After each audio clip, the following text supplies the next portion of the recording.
Good evening and welcome to the most recent edition of the Bearded Tyke. Now, this is going to be a little bit of a different take on what we usually do. This is the first episode of our new show, The Thursday Club. Now, I'd like to say there were some thought going behind naming it the Thursday Club, but it's literally the only day of the week where I don't take our Oscar to football, and the only night I can be consistently free. So the Thursday Club it is.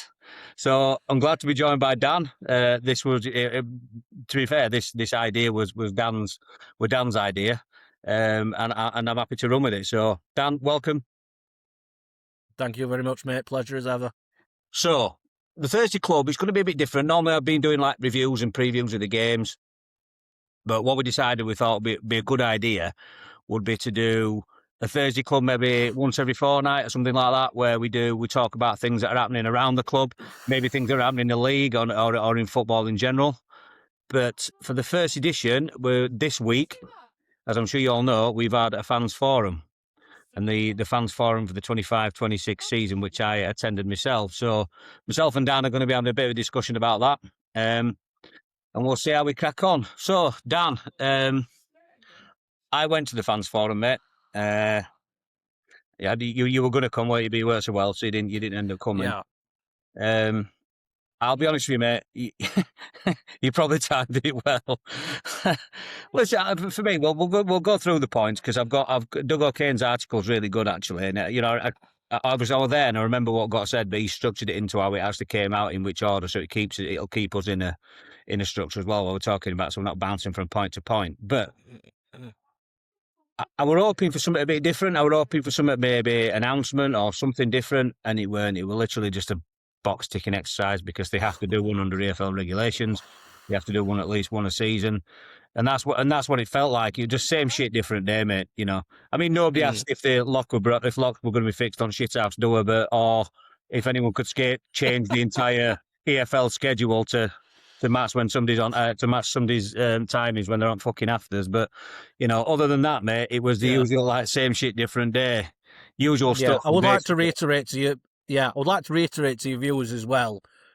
He's not making them questions up. They were actual questions at fans forums. If you've ever been, unbelievable. But yeah, sorry, mate, for interrupting. I just thought I'd have to intervene. I'm only pulling your legs, to be fair, mate. You know what I mean? I'm only joking. It is funny. There were funny questions though. But anyway, that aside, it were a lot of the same stuff. There was some interesting things to come out of it, which I'm sure we're going to get to. But basically, it all broke down to the fact that we're basically potless, and it was just a different way of saying that. And woe is me, and talking about what other clubs are doing and what other clubs do this and other clubs. I couldn't give a shit about other clubs. I'm not bothered. Don't care. I don't care if other clubs are struggling. I don't care if other clubs are doing well. I don't care if other clubs have had a massive cash injection. All I cared about is Barnsley Football Club. That's all I'm bothered about. You know what I mean? So anyway, that said. Let's get on to it, Dan. So I've got Doug's article in the Chronicle here, which were a really good read, by the way. So thank you for putting that together, Doug. It's bang on. So first point to start out, Dan, is there's going to be no new sporting director. So John Flatman will be soaking those duties up into his current CEO role. I think it's a role that's been done as CEO prior to Mladen almost turning up anyway. So what's your thoughts on that, mate? If I'm honest, I'm a little bit surprised about that. There would have been a lot of thought put behind creating that role and what those roles and responsibilities would have been. I think that the Mladen question, I didn't really see much in the way of that. When in the reports that I read after the fans forum about really pushing them on how. End of the day, you chose the sporting director and it didn't work out, and you've got to take some accountability for that. Yeah, there were accountability in other areas, but we'll get on to that in a bit. But yeah, so it did surprise me a little bit. But then again, I mean, it is, Nero's reasoning is that, well, we had it under Dane Murphy. Dane Murphy were a CEO and put that under umbrella as a sporting director as well. I have an impression that Connor does have a lot more say over signings than previous management. I think that was very evident in the signing of people like David McGoldrick. and I think he might have had his hand in Owen Goodman as well. So yeah, it shocked me a little bit, but I get the reasoning. I think also it might have something to do with the cost of hiring a sporting director, because they're not cheap, as expected. But it shocked me, but could see reason. That's my honest reaction on that one. Yeah, me too, mate. I think it's right. I think it's the right decision to take at this moment. I just think it's an extra wage that we don't need. I was quite open to the idea when it first got announced, and that's what we were going to be doing. I think the appointment. I think it was a poor appointment, mate. If I'm going to be honest, I don't think it's worked out.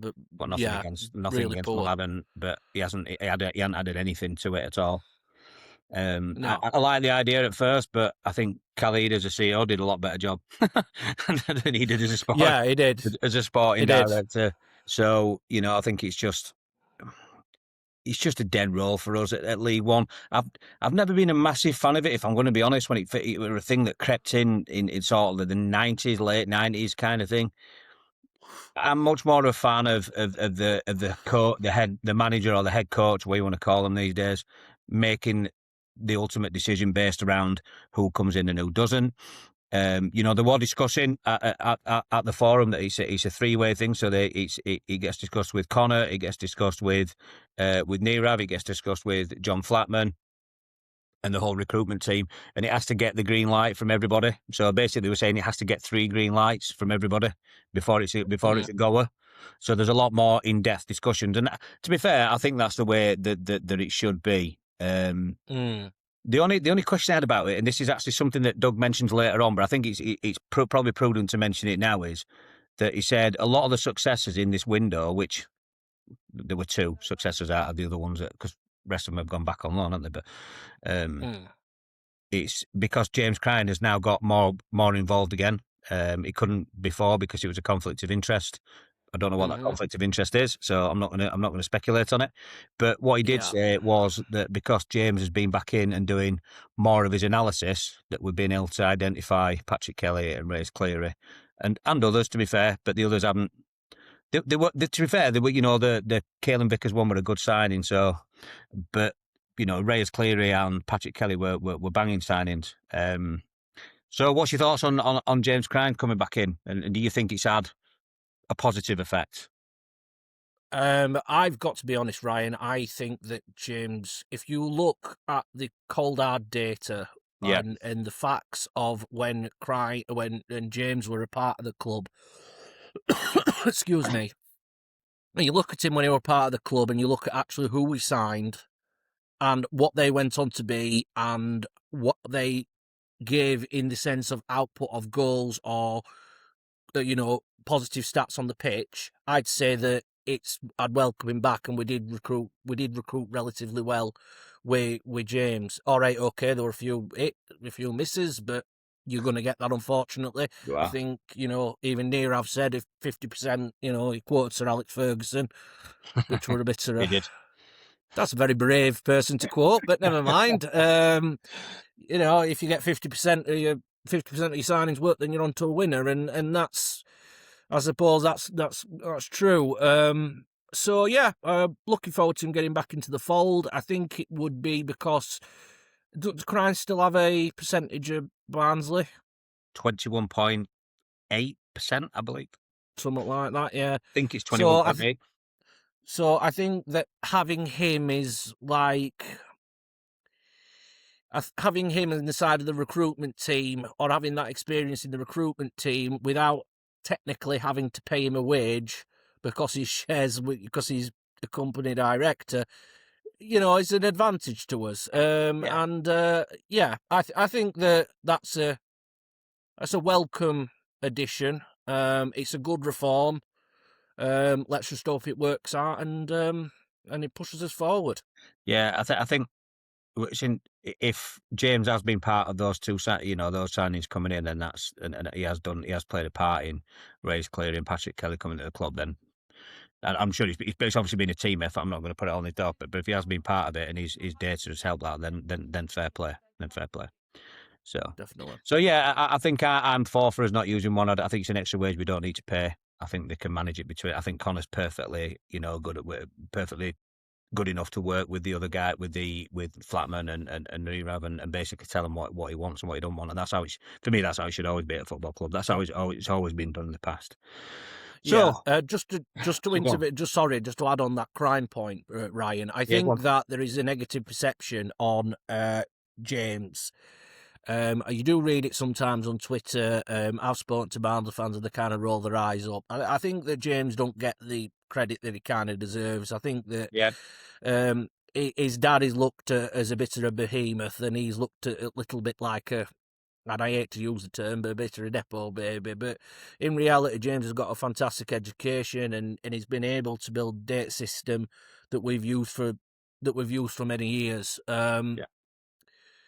Unfortunately, I think that there has been a few deviations away from that data system, which has worked out in some cases, but I think in most cases we've seen our incomings and the potential, and not that and them not hitting their potential, which is really damaging to our bottom line. So I've got you've got to. I think it gives it the opportunity for the perceptions to sort of be changed, and I hope that Barnsley fans look at it with a bit of an open mind and say, "Come on, we need to do something different." And hopefully, James is that. Yeah, mate. If you like you say, if he's not been part of the last 2 years, and you've said apart from Davis Keeler done over the last couple of years, there's been some howlers, mate. Especially if you look at the last January transfer window, it would just I think the worst I've ever seen as a Barnsley fan. So Yeah, anyway, absolutely. that said, because there is some stuff to talk about later on with regards to incomings, but when we'll talk about the mistakes that were made. But the next point that Doug made or brought out in the order was having the third. So apparently, a question came out and said that why we got the 20th highest budget, 20th lowest budget in the league. Sorry, should I say the 20th lowest budget in the league? Is the club being poorly run? Then that was basically the question. And Nirav came back with, well, actually, we're not 20th. We've actually got the 13th highest budget in the league. So, which is right about just on the mid-table. Which for me is quite surprising. I'm quite disappointed with that, if I'm going to be honest. I just think at the moment in League One, owners can come in and shove money in, and we'll talk about that. We'll segue into that in a moment, because there are things where that they talks about that with certain clubs pumping money into it, and I think the EFL have certainly made changes to the rules based on what Wrexham and mainly Birmingham did last year, where owners can come in and just basically buy the league. Yeah. However, there are some clubs that are, smaller clubs, shall I say, per se. I'm not going to, Barnsley not a big club, but smaller clubs than Barnsley, they've got a significantly bigger budget than us, and we don't seem to be able to compete. And what I find difficult about the statement he's making about the 13th biggest budget, highest budget in the league. But then they're talking about we need to get, the aim is promotion. But then he kept making excuses that unless at the moment you can only buy your way out of this league. It was a bit of a muddle, really, what they were saying. He was sort of tying himself up in knots. But personally, I find it a bit disappointing, Dan. Yeah, it is disappointing, but I think, and I'm trying to stay on point and not deviate to things we were about to discuss, but I think one of the big reasons why we've got these, why there's a 13th highest budget, I think the first thing is that most of our income used to come in through selling players. We haven't sold any players.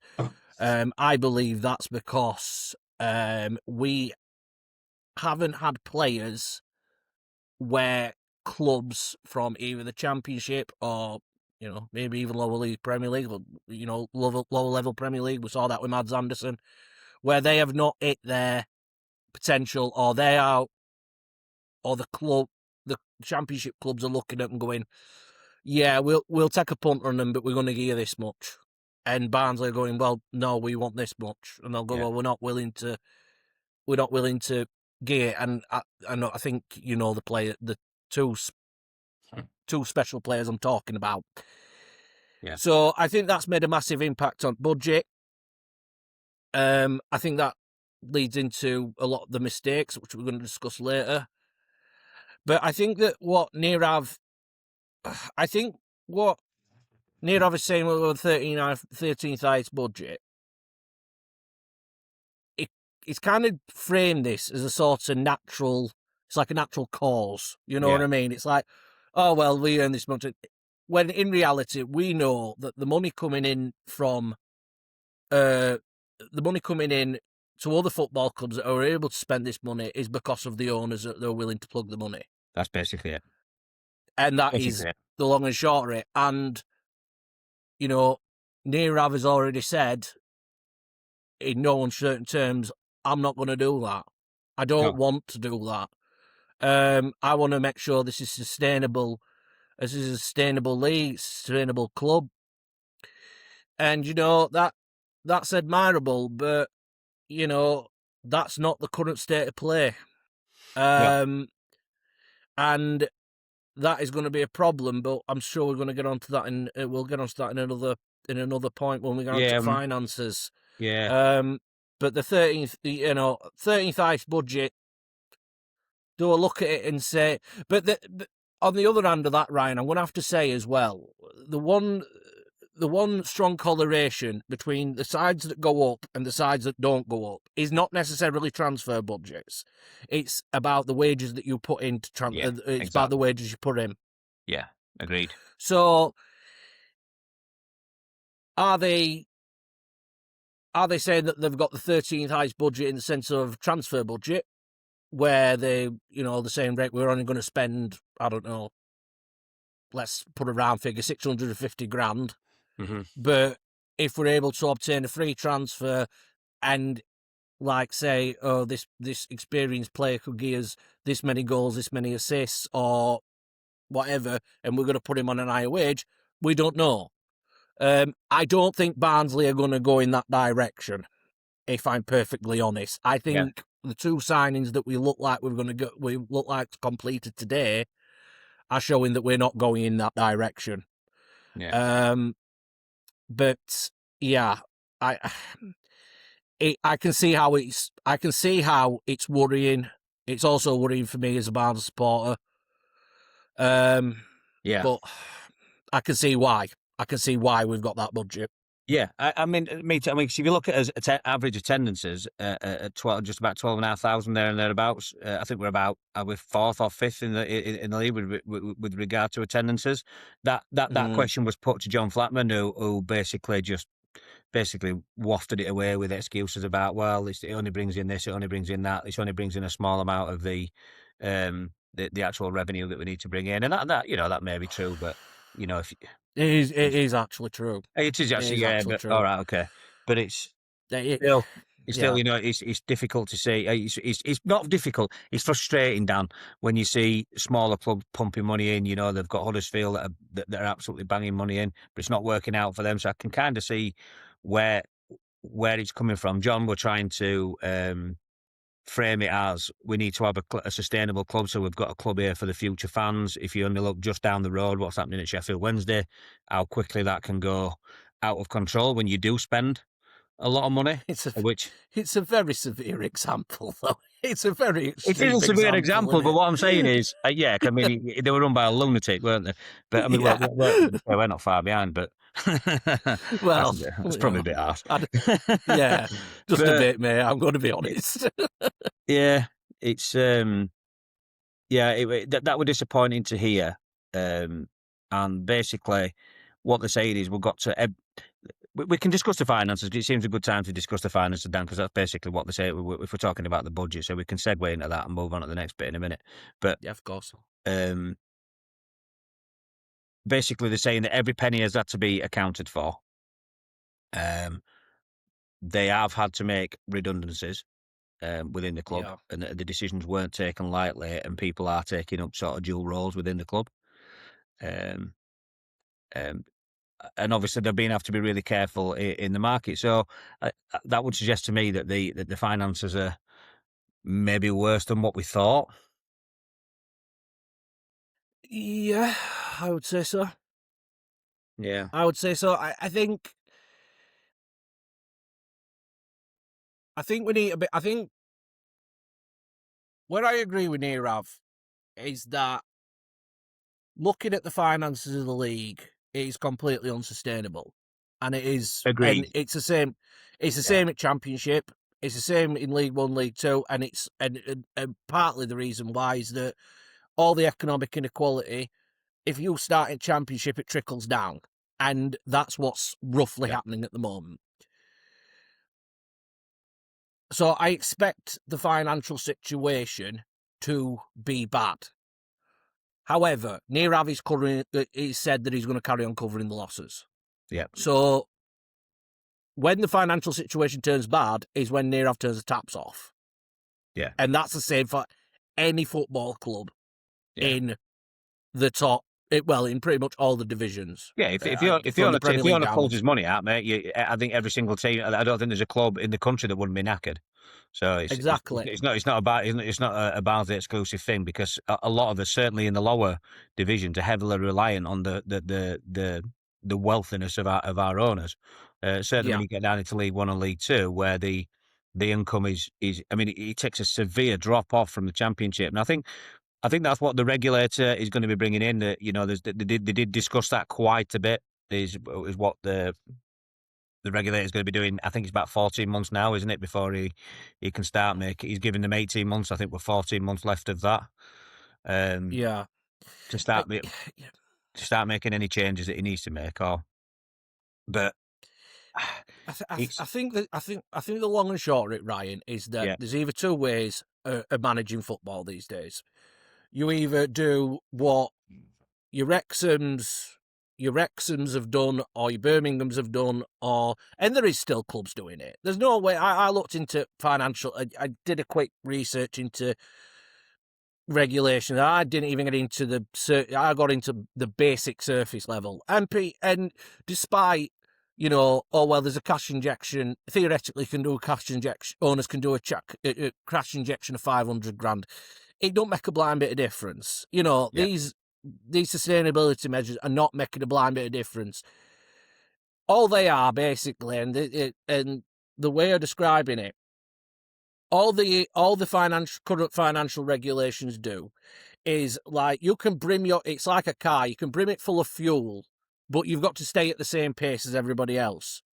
Yeah. So you can plough 10 million quid into a club, or 15 or 20 million into a club, and you'll not get done by regulators. What they're saying is that we want you to develop at a certain rate, at a certain speed, not like straight away all in one season, and basically put the whole house on red. That's and so you've either got a choice of doing that, or you've got a choice that you put money into, you run it sustainably, which is what Nirav's chosen, and I admire that. I've got a daughter out there. I would really like to take her to a Barnsley match in 10 years' time. Really would, Of course. But the one thing where Nirav's kind of theory, Nirav and John's theory kind of falls down, is that you can run a club sustainably, but it is hard work, right? It is really difficult. You have to get pretty much every transfer window right. You need to sell you need to sell players at the right time. You need to constantly be filling terraces. You need to replace your manager when he eventually does go, because he will end up going if he ends up doing well, as we have seen in previous examples with Duff. It's hard work. And the problem is, as much as Nirav and John say, well, we've made a few wrong decisions, those wrong decisions are going to set you, if you're running a club like that, those decisions are going to set you back not one season, it's going to set you back two. If you have a bad window, you can't have a bad window. And you can't be... we can, Dan, because we've had them. Yeah, we have. And you can't have a bad window. You've got to constantly have a system in place where you are continuously signing players that have got on low fees but high potential. And then you need to decide when to sell them, which is another thing that we haven't done. Also, in relation to the finances, it's probably not a good idea to hire somebody as a director of football who, let's face it, has come from his previous job, was a multi-club ownership model. I would I don't know how much money we're on, but I'd like to guess multi-club ownership models pay very nicely, right? Yeah. And then sack him after 18 months. That is not sensible financial decisions. And Yeah. whilst I have sympathy with Nirav, and he's saying, you know, and whilst I have sympathy with Nirav saying, you know, that we've made some decisions, we're going to try and run it this way, I admire it. But it needs to have a bit more of a look into how the club is run and how that's cost us money.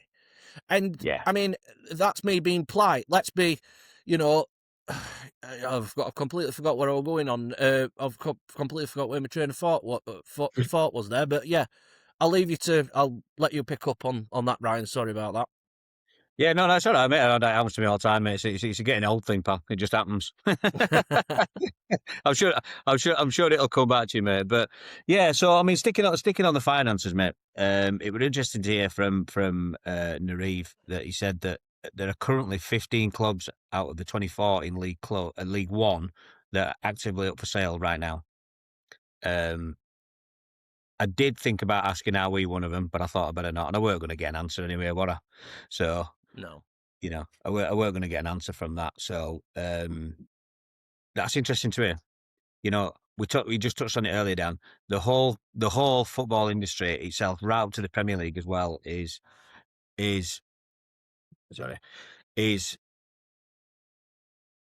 eating itself, mate. It's absolutely unsustainable as it is, and I think that's why there's regulators being brought in, and the whole thing about football needs to change.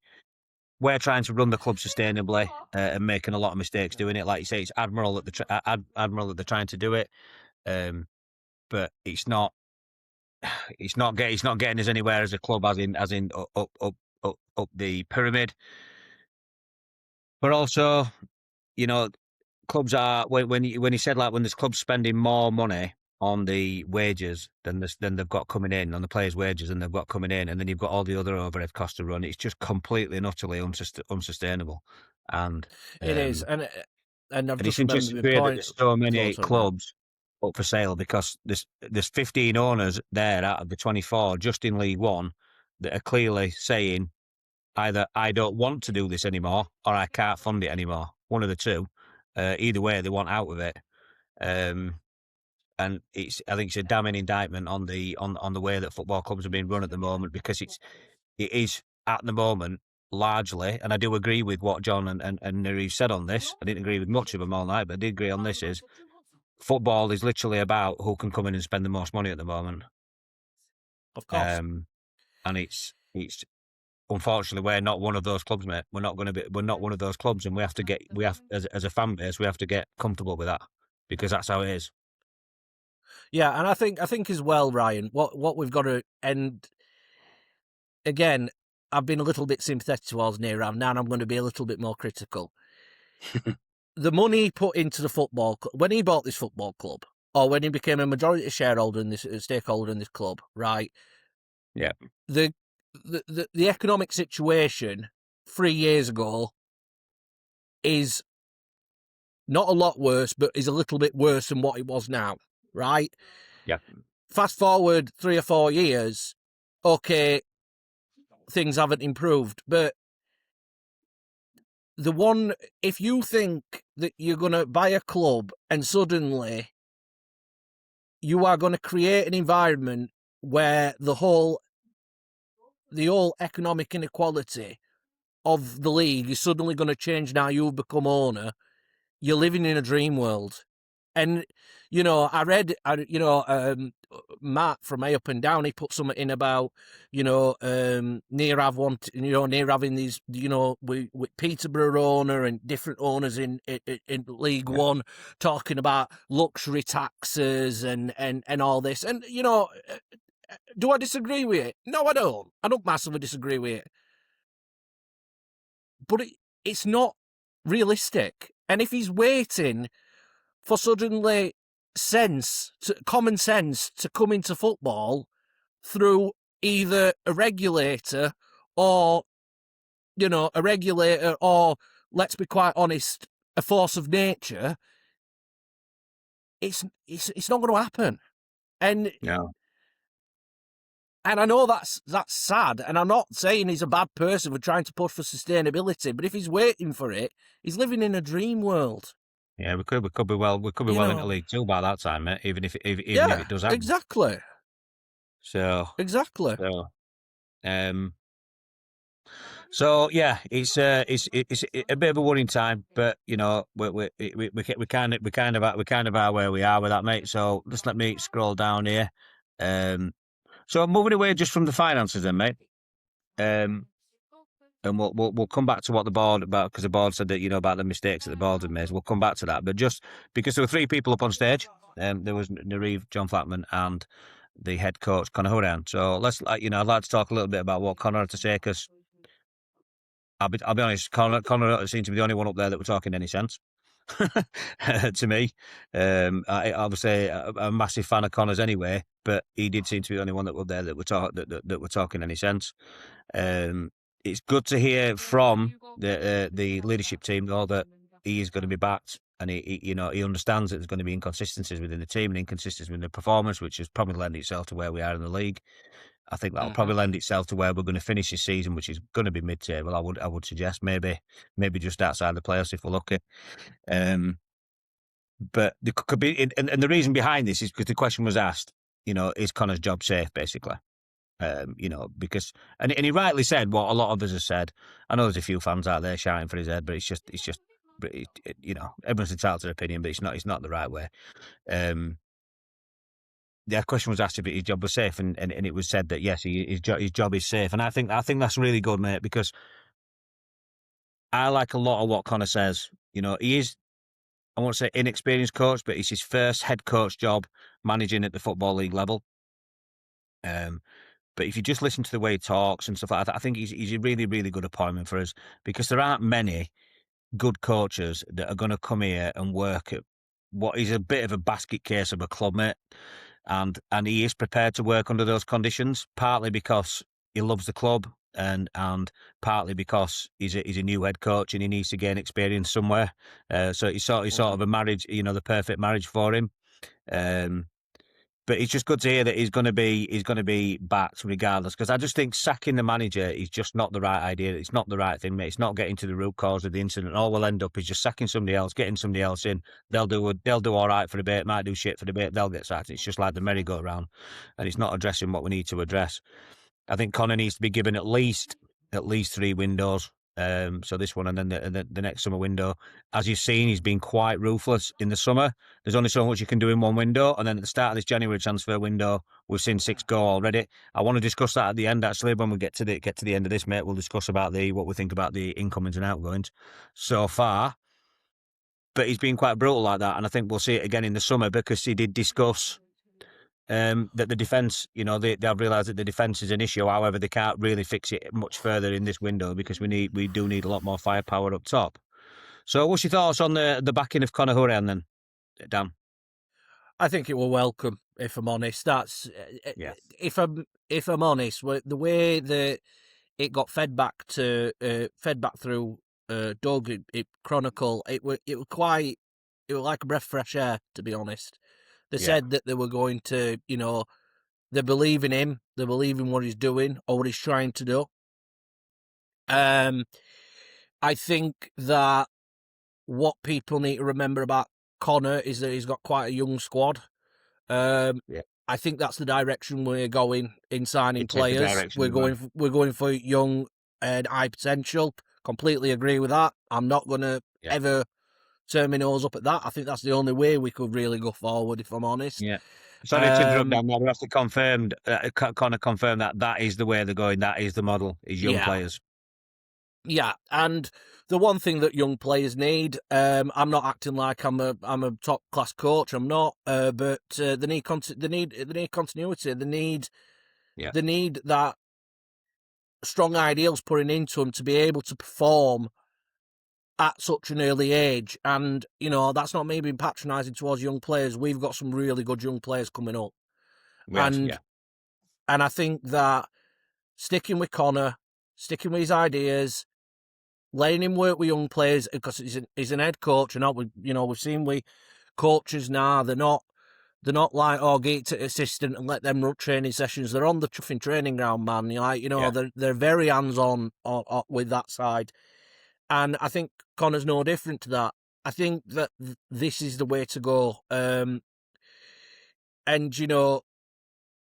if we're going back to the way we're running the club, Luton, we what's his face? Jones. Is it Jones? His last name? I can't remember. He's currently Charlton manager. Oh yeah, I know what you mean. Yeah, it's Jones is his Yeah. surname. I can't remember his first I don't know. name. If you ever, by the way, if you want to laugh, viewers, go and watch go and listen to some of his interviews. He is crackers. He's absolutely crackers and mad as a box of frogs. Yeah, he is. But anyway, going off the off topic. But you saw that with Luton and how they stuck with him how they stuck with him for years. Yeah. They even bought him back after he moved away. I think that it's important to have that manager in that understands what the board wants and everybody is working towards a certain goal when it comes to the playing side. And I think, it was really welcome. And I think it's one of the I think it's actually one of the bits of good news that's come out of this fans forum. I was really happy with that. Agreed, mate. Agreed. I think it's the right move. I think we need to stick with a head coach, certainly one that's got the club massively at heart. And I think he's actually a really talented coach. He just needs to be given the tools and he needs to be given time.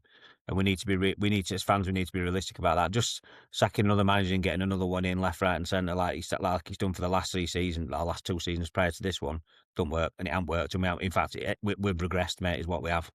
We've regressed massively. So I think that's as well. Really interesting. Yeah. What he did say was, like I said, he did confirm, Dan, that it is young players, and the reason behind that is they want to have assets for the football club, which can keep us sustainable. They did mention you because he said, "Look, I agree with you. You kind of want," and also John Flatman says, "You want the sexy answer. You want the answer where we're just going to throw 20 million quid at it and go and buy a load of players." He said, "But that's just not realistic."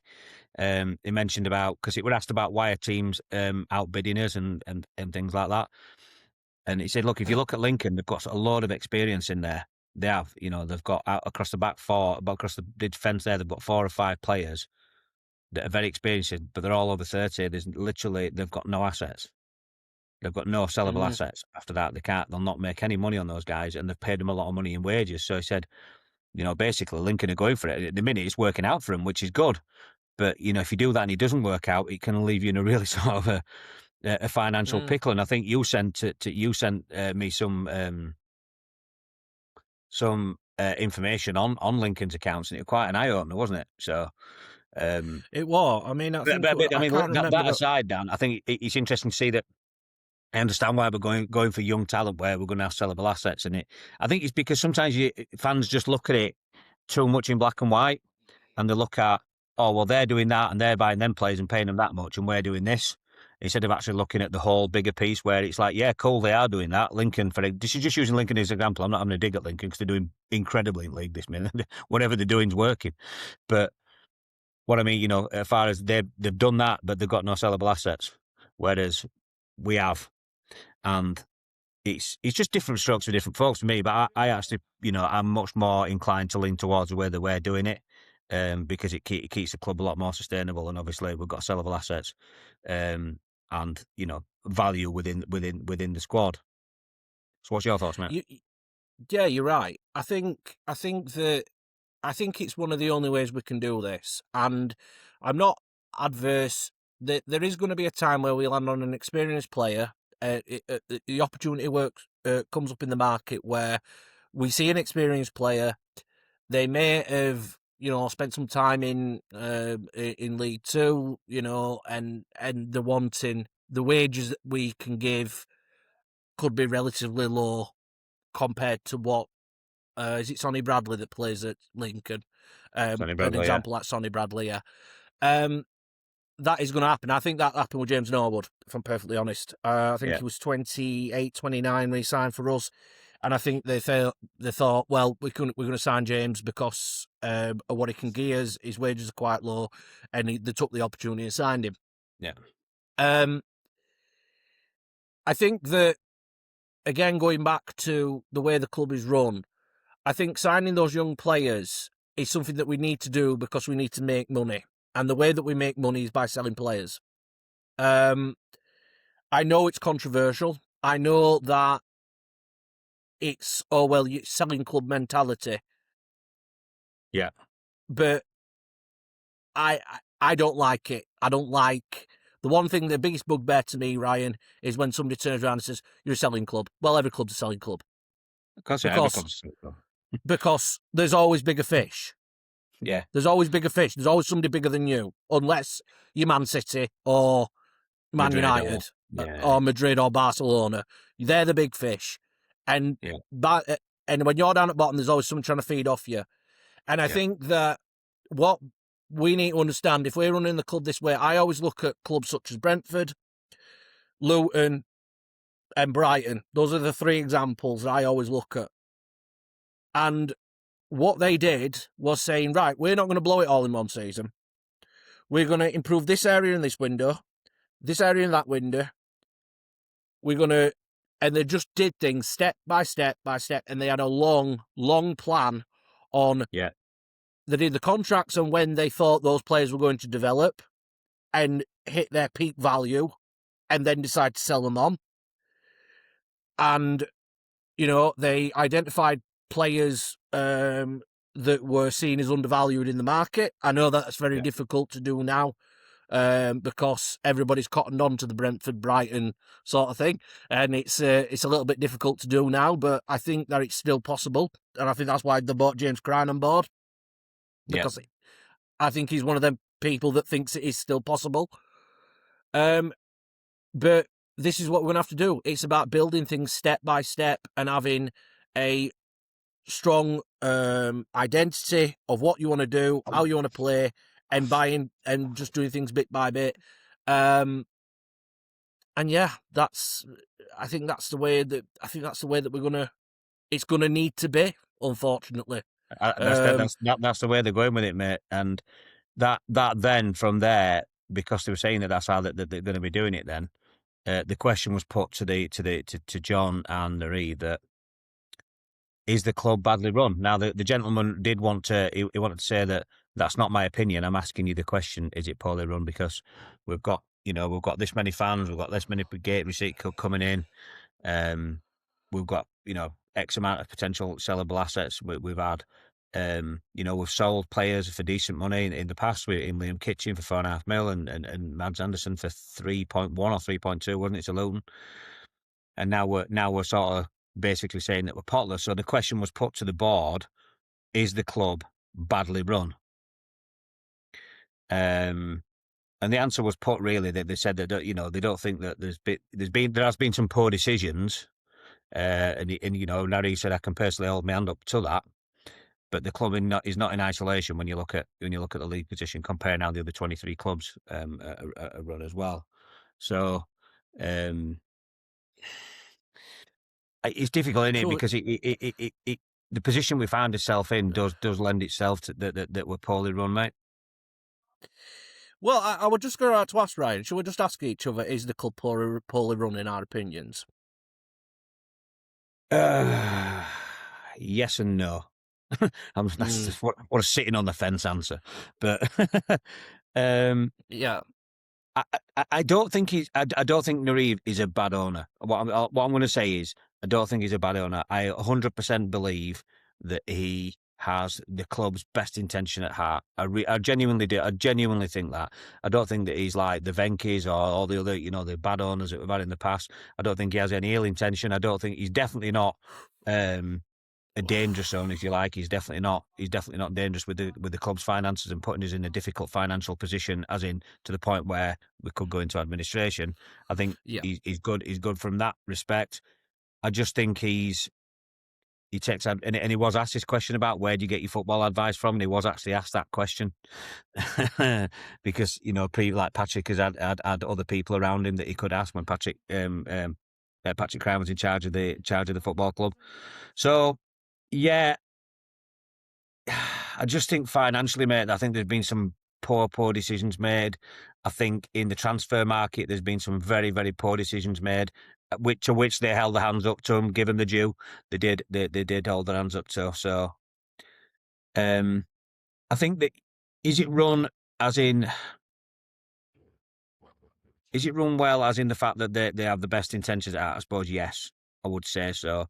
But from a financial standpoint and where the size of the club and where we probably should be and where we find ourselves at the moment, it's difficult to argue to say that we're not poorly run, mate.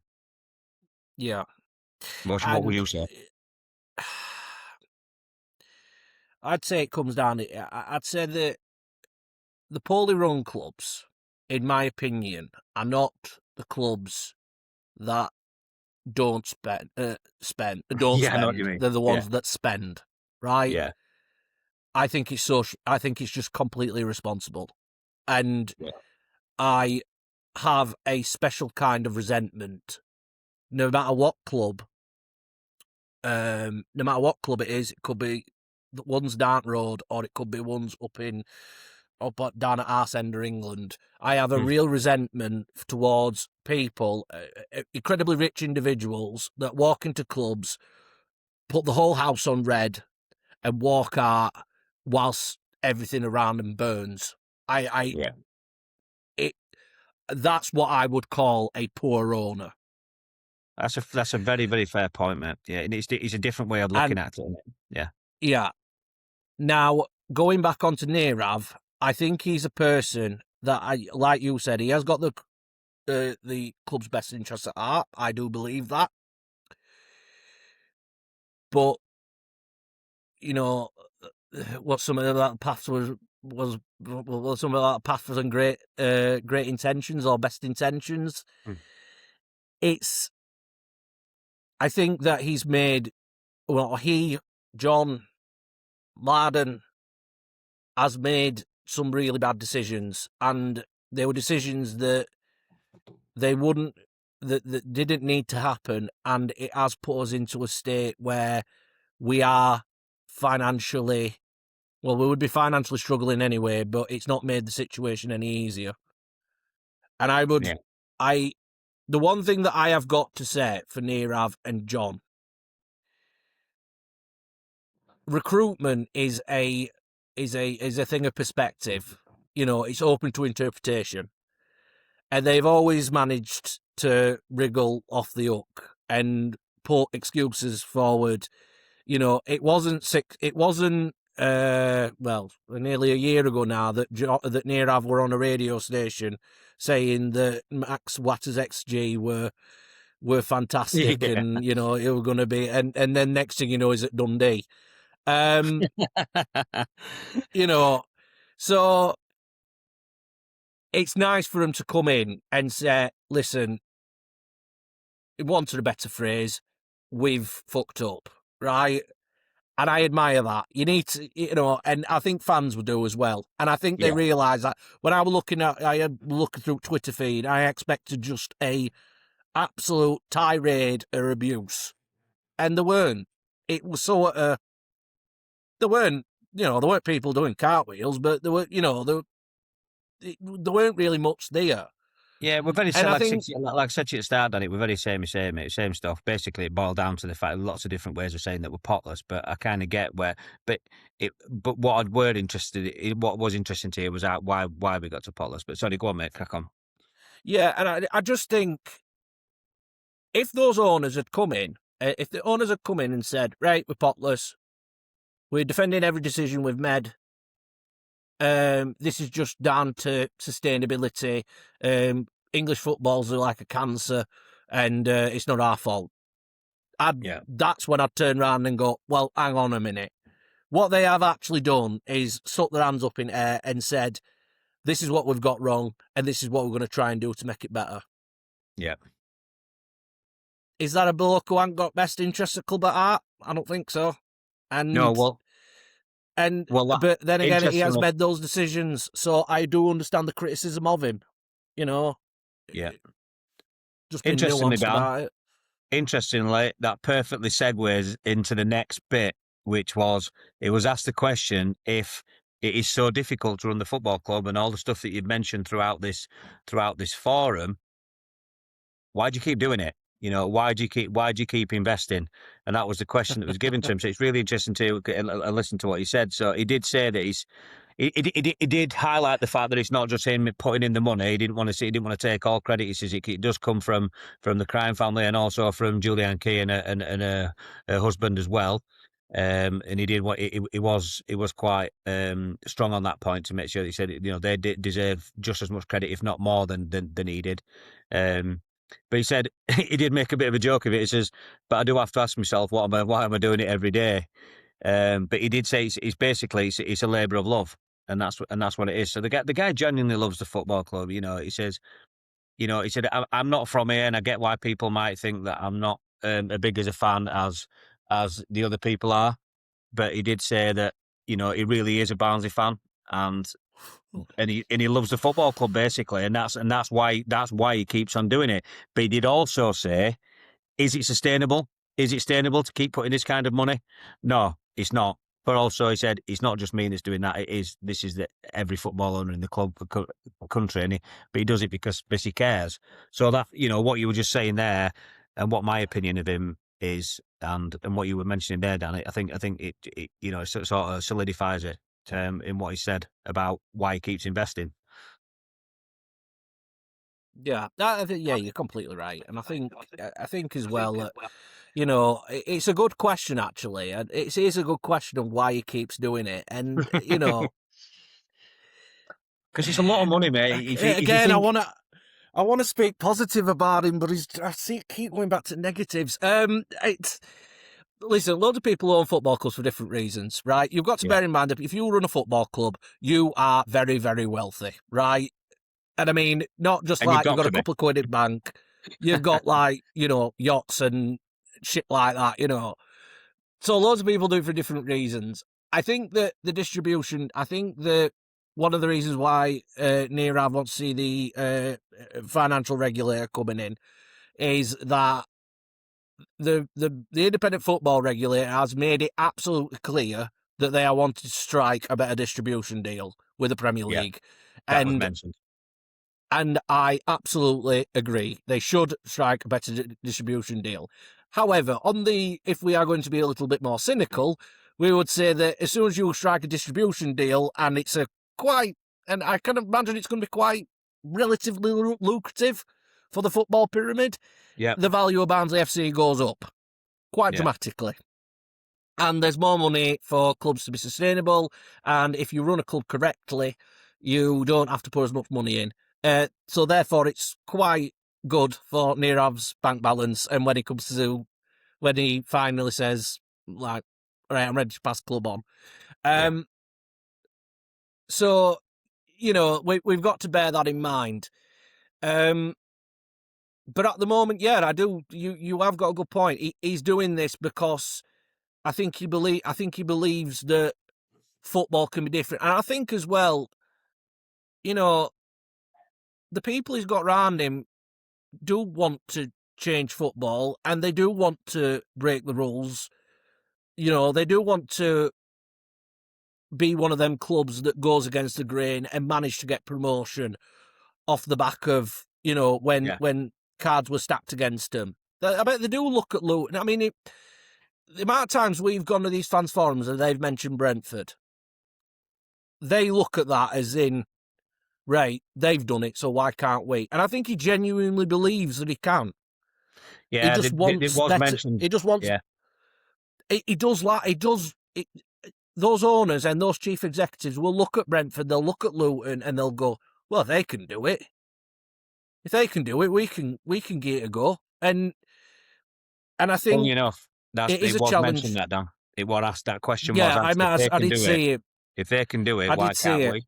Yeah. But to do that, you need to continuously get decisions, get every single little decision right. Yeah. And that's an hard thing to do. But I'm going over the same thing. But, you know, it's a bloke that does have an interest. Yeah. He does want this club to succeed. I think that he feels that he's not getting a fair crack at whip because of sustainability, because of regulations, which is fair enough. But he also needs to help himself, and I don't think that he's done that. No, listen, like I said, that's what it boils, and that's what fans he's see. very noble. Unfortunately, It's very noble, Dan, to want to do that, to want to be, you know, to run the club like it is sustainably and get promotions and success out of running it like that. And it is very noble. But I would ask the question: is it noble or is it naive? You know, because football, unfortunately, at the moment, yeah. until change is made, football's just not like that. It is literally who's got the biggest. It's literally who's got the biggest wallet.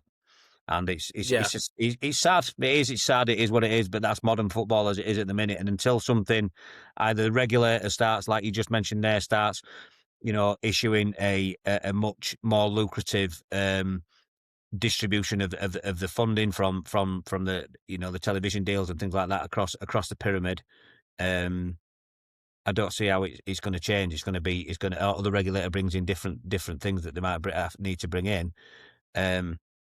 I don't see how it changes, mate. And it's going to be, it literally is going to be who's got the biggest wallet, unfortunately. But so just like that, I'm conscious of being on an hour, mate. So we'll move on to the last bit, and this bit actually went on for quite a while, and he got asked in various different guises by different people. But I understand why the question was asked. But he did go on for quite a bit, and they actually had to shut it down in the end because they kept having to give the same answer. Right. But basically, why did we turn down the last 3,000 tickets for the Liverpool FA Cup game? Why did we only stop at the 6,000? And basically, there was a number of decisions, things that happened, that made them come to this decision. And basically, it was put down. Basically, it was financial, but there's also a lot of things that they looked into before they came to the decision. One of them was that when we went to Manchester United last September, wasn't it? No, so September 24, wasn't it? Before we went there, and we had 6,000 tickets to go to Manchester United, that we literally only just sold them, and the last one sold a couple of days before we went to the game. So that was something that they considered. However, that was challenged by, and rightly so, by one of the attendees to say, well, actually, the tickets to go to Man United were £45 for an adult to go, whereas the tickets at Liverpool were significantly more affordable. For myself, I think I paid £22 for an adult ticket, which is absolutely brilliant. Really? Yeah. Jesus. Yeah. I didn't know they were that cheap. It was cheaper than ridiculous. I think I paid something like £12 for Oscar. It was ridiculous, mate. It was so cheap. So that was a good argument to say, well, actually, but the Liverpool game was cheap. The Manchester United game was on a Tuesday night. The FA Cup game was on a Monday night. But, you know, the tickets were a lot more expensive. So that was a good argument. But they also said that they'd looked at buying patterns and things like that for those sort of previous games. And that's why they came to the decision. Also, that it was moved to a Monday night. And they basically looked at social media and the response to that, and there was a massive negative impact from the fan base, with people saying, I can't make it because of work, it's ruined my weekend, I wanted to go to Liverpool for the weekend. Actually, people said, you've killed that competition, the FA the FA have made the decision and killed it. So they were very conscious of that. But ultimately, for me, it just boils down to the fact that I think they shit the pants, mate. They didn't want to, they knew they were going to make some decent money on the sale that they'd already made. They get a certain percentage of the gate receipt anyway. Would you a big slice of that, and that's going to help massively. And they didn't want to lose any of that to some empty seats. Personally, I think they would have sold. I think that just before Christmas was a bad time to call it off. With regards to whether they're going to sell the 3,000 or not, to pull the shutters down, if you like. Because a lot of people are buying stuff up to Christmas. They're waiting to get paid just before Christmas. I think if they'd have left it in for just after Christmas and early into January, we'd have sold those tickets. But what were your thoughts on the 3,000 extra 3,000 being turned down, Duff? This is a tough one for me, Ryan, because at the time, I have to say that I agreed with you. I agreed with not taking the 3,000 on. The reason why, maybe it's because I'm a little bit old-fashioned and think that football should be played on a Saturday, and that's about it. Yeah, But yeah. I was one of those fans that absolutely resent the prospect of playing a big tie on a Monday night. I think Yep. what they, it's a sign of, broadcasters holding football fans to ransom. Yeah. And I weren't happy about it. So I've got to kind of try and personalise that. You do make a good point about would have they sold out after Christmas? Maybe. It's a really difficult one, Ryan. I know that this is going to sound like I'm so sitting on fence, personally, and it is, and I know it is, but I can only say that I wouldn't have got a ticket in a million. I wouldn't have got a ticket in a million years because I've got to come down from North Yorkshire. I don't live in Barnsley. A lot of our fans don't. I mean, we looked at survey. I was shocked with how many people travel from outside of Barnsley to go into to go Me to too, mate. matches. I Me didn't too. realize. Yeah, I don't drive, and a lot of people want to get trains. They want to have a drink, and it's going to be difficult to do on a Monday night. I think that the tickets were sold 6,000, great attendance. I think all things considered, there were a little bit back in my mind thinking, are we going to sell 6,000 tickets for this? Because it's going to be like, and I think that what the club have done in relation to when they put them tickets on sale and they didn't sell out straight away, I think they've looked at the data and there's been a knee-jerk reaction. I think maybe they could have consulted with fans a little bit better. Yeah. Consulted with, content creators or summer or just anything, and maybe that would have gave him a little bit more of a clearer picture before making that decision. I can see why it's angered supporters. I would be angry if I were in their position. But it's a tough situation, and It is. I mean, that's basically how John Flatman framed it. He said that I know a lot of people saying it's only 50 grand. He said, but 50 grand's a lot of money. And ultimately 6,000 people went to the game and represented the town really well and had a fantastic time on a really good occasion. He said, basically, listen, I made that decision. I own that decision, which is fair enough. And whether it's going to be deemed right, I suppose. I guess we'll never know. But we sold 6,000. Anfield was sold out anyway, so I don't think it's actually cost us anything. I think it's probably cost people a game to go, but obviously because we're on a percentage of the whole gate receipt anyway, I think we've gained. We've got as much money as we would have got anyway, regardless. So it's one of them. Like you said, it's difficult because you can see where they're coming from, but I personally think we would have sold the extra 3,000. But there you go. We'll never know. It's done and dusted. We now. might have done, mate. Yeah, we might well have done.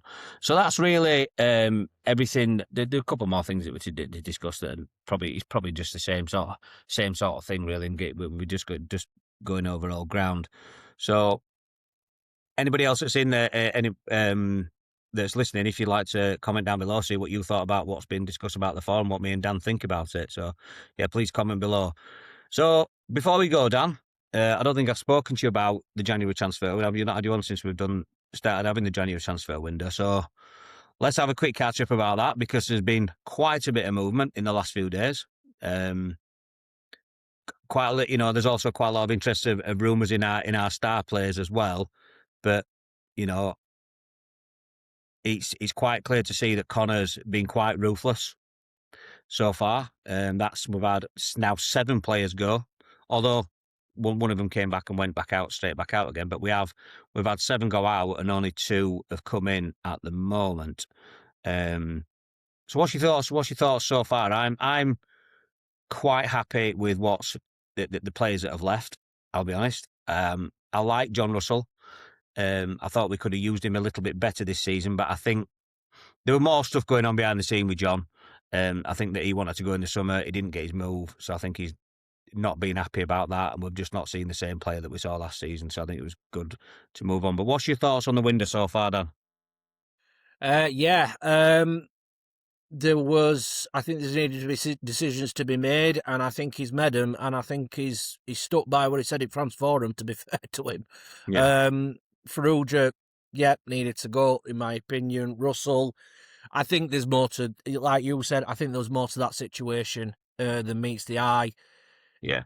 I mean, the amount of times that there's been positions open in that midfield or somebody needs dropping and Connor's said, nah, we're going to put so-and-so in. You Yeah. know, it would indicate to me that maybe Connor has different ideas and not wanting to, he's not wanting to put Russell in because he wants to play a certain style or whatever. Yeah. So it happens, unfortunately. You get a new manager in and, people fall by the wayside. And I've got no against John Russell. I hope he does really well at Mansfield. And yeah, so, I mean, Murphy Cooper, again, big decision to replace your number one at That's this a big stage of decision. season. That's probably the one that surprised me the most, if I'm being honest. But I get it. I understand it. I know a lot of people saying it's cheap. Oh, it's because we're skint and all this sort of stuff. But right, we've only got a certain amount of pot to spend on wages. Right, that's all we've got. Right, and that's the real that's whether you like it or not, that's the reality of the situation that we find ourselves in. So, it's rumoured that he was on quite a high wage. He's coming from a championship club. He just signed a new contract before he came to us.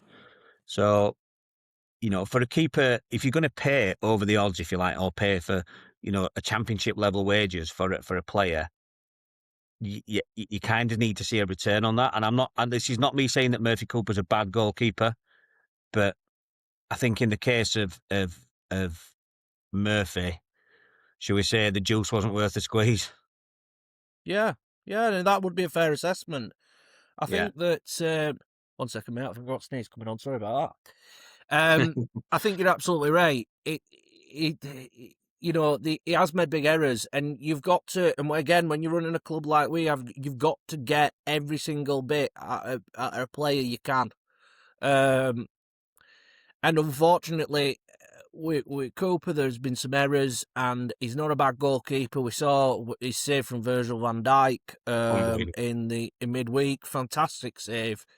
But you've got to make decisions. I think that it was the right decision, and I think that the one thing that tipped it for me, Ryan, was when I found out, and I'm not really sure how true this is. Again, I try not to read too much into rumours and certain contract conditions, as many of my followers already know. But, apparently it's looking like there's a potential for a permanent deal. Yeah. And I want us to, and I think that was the clincher for me. Okay, I can say that Goodman, he has a bit of a turbulent time at Huddersfield, but he played absolutely fantastic for Wimbledon. They rated him really highly. Yeah. And we need to get ourselves into a position where we're putting that time in with a player and trying to get him to be a better player, so we can make, so there is a financial incentive for us at the end. Yeah. And that's what we need to do. And, I hope that Goodman kicks on. I think that there is going to be a lot of, there might be a bit of work to do with him to try and iron out certain aspects of his game, more negative aspects of his game. But overall, when I saw that permanent and his age and what he's already done, I think I would have made the same decision. Is it a loan with a view to permanent then? Is that what it is, Dan? It's a view with a loan with a view to permanent? I believe so, yes. But I got that from a source, and I cannot say whether that source is reliable or not. Right, okay. I think there was an indication from a journalist that it was a view to permanent, which I hope is the case. Right. We can't carry on loaning goalkeepers like we do. No, I get it. We can't carry on doing that. It gives us a different dynamic, I think, Owen Goodman. I think it gives us a bit of a different dynamic. He's a big lad. He's 6'4". Yes, he struggled at Huddersfield. Yes, there's a lot of negative reports from him from Huddersfield fans. But also last season he got 25 clean sheets at Wimbledon. So we've had he's had a lot of success, and then he's struggled a little bit at Huddersfield. And ironically, he struggled after he got the red card at Barnsley. I think I did hear an Huddersfield fan say that actually up to that red card he'd been all right. He'd been good. But then after that, we're out in and out of the team, so it was inconsistent. So, anyway, look, we're going to see. I always with players, I always say I'll reserve judgment until I see him playing in a Barnsley team. How many Plymouth fans told us that Alberta were no good, and he's actually he's a very good player. Yeah. Actually, he's a very decent player playing for us. So, I'll reserve judgment until I see him play. But then, obviously, Jackson Smith's gone out on loan to Grimsby. I think there's no arguing there. The guy needs some playing time. I don't think this move particularly worked out for him. Hopefully, that can maybe stem into a permanent move. Because I don't think he's ever going to be the Barnsley number one. But that was the right thing for him to do, to let Jackson go out and get some playing time. The Caelan Vickers one is, again, sad, really, because I thought when he came in, I thought he was absolutely brilliant when he first came to us. I thought, it's August and September, he was an absolute superstar. And then for whatever reason, he's just sort of tailed off. And he's ended up going back to Brighton. Who else has gone? Oh, Jay Rooney. Jay Rooney were an obvious one for me. Yeah, didn't take to it. Didn't take to it really. I'd say that Jake needs probably some time in League Two or something like that to just work on his game a bit. I don't want to be too harsh on a young player, but he just didn't seem to. It just didn't seem to click. Yeah, true. And what Connor said today in his interview is that hopefully that should be sort of it now for outgoings. He did hint that Jallow might go out on loan. That's interesting, but I think it's more than correct. I'd say we've had Jallow now he's been part of the first team in and out for this is his fourth season. And aside from a few fleeting moments of brilliance, I mean, he's been very unlucky with injuries, I have to say. We've not actually seen his potential, really. It was really good when he played under Connor last season for those few games. But other than that, mate, I don't think I've ever, not seen him actually achieve his potential that we all hoped that he would. And I think he needs to. Definitely. I think Connor's right. He needs to go out on loan. So that may be one more outgoing that we're seeing. But Connor did say that incomings will now be the order of the day, because we do really need him. But I've been pleased overall so far, mate, because we needed to get rid of some deadwood. We needed to get rid of some players. We need the loans hadn't worked out for whatever reason, so we needed to free up those salaries. And actually, it's a fair few grand a week that we've now freed up. Yeah, I think as well, Ryan. I mean, you look at what we're doing in relation to. We signed Reyes Cleary from under 21s. He had a good season at Hartlepool. People look at that saying, well, yeah, but that's a good that's a good couple of divisions down from us. I think they're in National League now, aren't they? Yeah, National League, mate, yeah. You got Kelly. He had a good season at Doncaster, Donny, but again, that were down in League Two. And then I think that we've got this young lad Lennon who's coming in. That's his last name, not his first. He's again had a really good. I'm looking at his stats at Darlington. I know that again, that's National League North, but these are the players, but we're getting these players when they're young, and we're getting it, so it gives us time for us to work with them. And they're permanent moves, and I think that. Let's see what I think Kelly and Cleary especially has surprised us all. Really, like when we signed him, we kind of like shrugged them and all right then, are they going into under 21s then, are they?